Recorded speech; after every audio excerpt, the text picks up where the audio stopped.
You don't want to move to Portugal before you watch this video till the end. I've stayed here in Portugal for about 1 year so far, and I've been to Madeira for a couple of months, so I got plenty much of good understanding of usual sort of things here. And some of these things have made me experience a cultural shock indeed, and all of them are really very important to know. So this is me, Ed, and I travel the world and share my digital nomad lifestyle on this very channel, the BEETLE channel.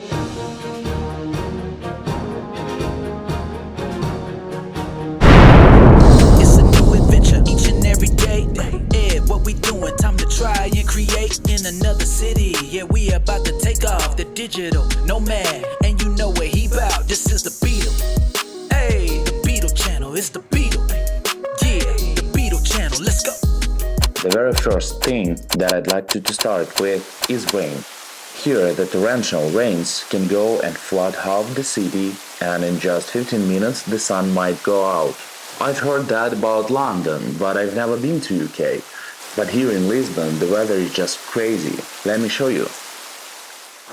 Now it's absolutely sunny, but 5 minutes ago it was raining heavily, so be aware of that. And you probably might have heard about floods in Lisbon last week. For me it was a bit scary and very unexpected. Heavy rain battered parts of Lisbon on Tuesday, flooding streets, sweeping away cars, and forcing authorities in Portugal to close some roads and mobilize the armed forces to support cleanup efforts. But you should be ready for that during winter seasons here in Portugal. But what really was a cultural shock for me when I came to Portugal for the first time is the fact that most of the restaurants open at 12 p.m., then closes at 15 p.m. and open again at 19 p.m. It's really very unusual for me, because in Ukraine, where I'm from, their cafe or restaurant owners tend to be open as much as possible to serve as many clients as they can, because everybody strive to earn more money and gain more profit to their businesses. And of course, there is a demand for that. But in Portugal, there is actually a demand, a huge demand, but cafe and restaurants are not open most of the time. The thing is that Portuguese people don't really like being in a hurry. They like very leisurable and calm way of living. Another thing that fascinates me here in Portugal is that you cannot rely on how the cafe or restaurant looks outside. It could be very dirty and dodgy, but when you're finally eating something there, it happens to be just amazingly delicious. But in Ukraine it doesn't work this way. In Ukraine, if we see a new, nice and clean restaurant or cafe, we surely get amazing service and super delicious food there. But if you are coming to some dirty and not very nice place, your chances to eat well and tasty equals to zero.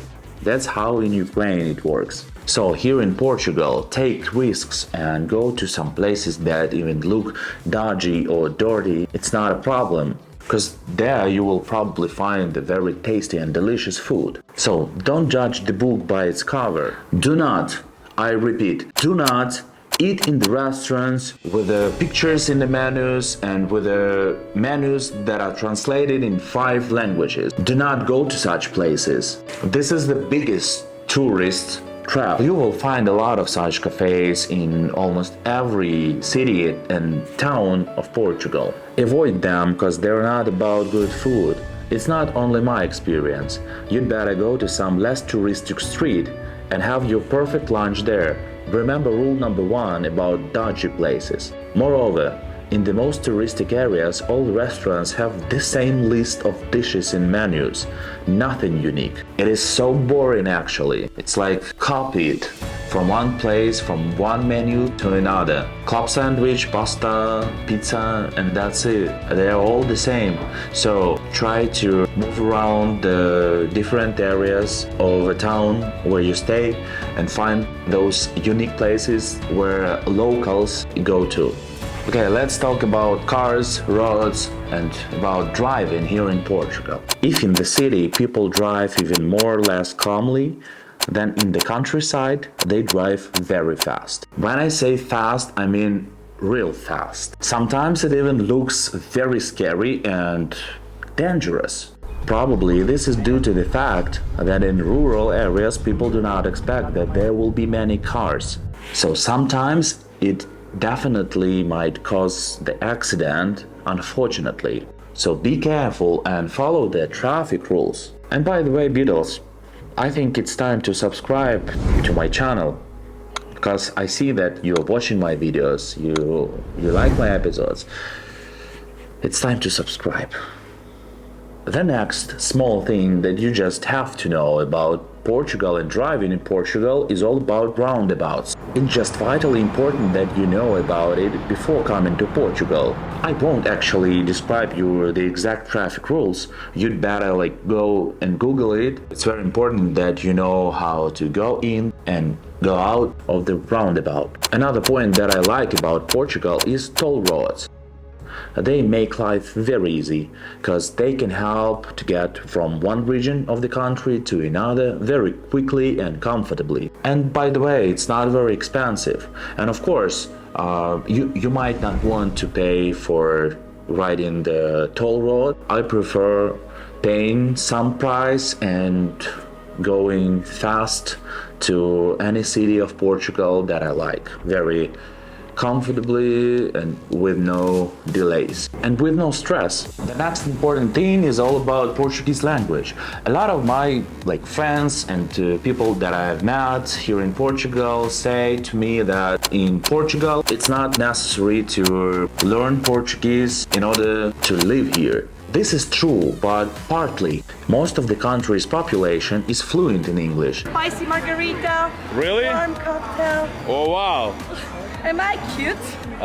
Yeah. Do I look like shit like always? But I have a certain point here. If you learn at least the most basic phrases and words and use them when communicating with people on the streets, with taxi drivers, with sellers, waiters in cafes, with bank employees, then you will notice how your experience of staying in Portugal will become much more pleasant and comfortable. Every nation loves when their language and culture is respected. Believe me, I know what I'm talking about because I'm from Ukraine.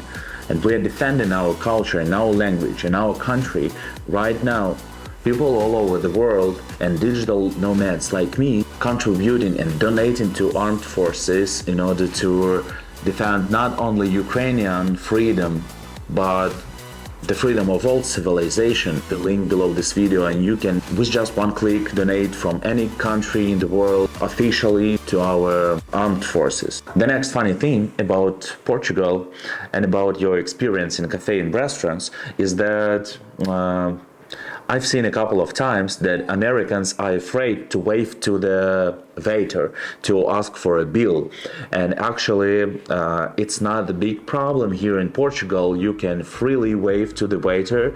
For instance, I usually do like this when I'm asking for bill or conta in Portuguese, and every waiter really understands me, and it's not rude or anything like that. It's a normal sort of things just to ask for your bill. Moreover, there is another thing that is hidden in this fact, is that if you do not ask for your bill, then you probably might be ignored for 30, 40 or even 50 minutes, because waiter will not usually come to you as often as you might expect him to come. In Portugal, it's absolutely fine. Tipping is not very necessary here in Portugal, but I actually tip every now and then, because for me it's like a habit. For me it's like the obvious thing to thank people who help you to get some experience, and this is okay. In Ukraine we tend to tip everybody for their work. Delivery men, barbers, loaders, waiters, and so on. So be kind and tip. Another very interesting fact about living in Portugal is that you just don't have to hide in a paper bag your alcohol when drinking outside on the streets. In Ukraine, it's like drinking outside on the streets is prohibited. You can just get to police at once. But in Portugal, you can freely drink outside. Yeah, it doesn't cause any harm. At least I haven't seen anything like this. Everybody obeys the law and everything is just fine. If you don't believe me, you just watch my episode about night bar crawl in Lisbon. You will definitely like this crazy episode.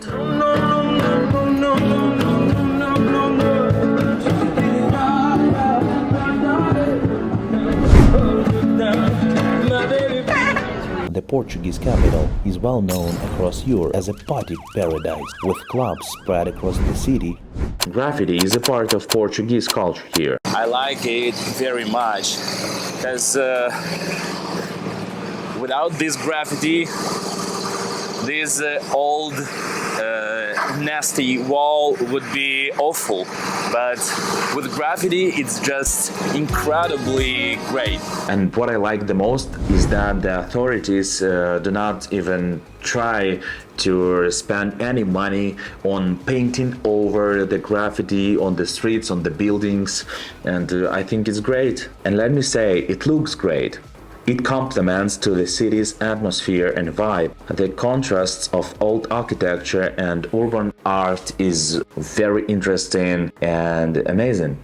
And the last thing that I just want to make sure you know about it, do not wave to the strangers on the streets. Just do not wave to them. It's pretty much okay up there in the United States. I worked in the United States when I was a student. I worked in Alaska. I like America very much. Hello, my American subscribers. Let me know if you are here. In America, it's okay to go down the streets and wave to a stranger. It means how are you?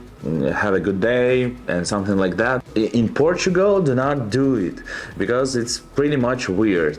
Everybody will be like, what the heck is this guy is doing? Who is that? Why it's happening? So do not wave to the strangers on the streets here in Portugal. Yeah, that's pretty much it, guys. Yep.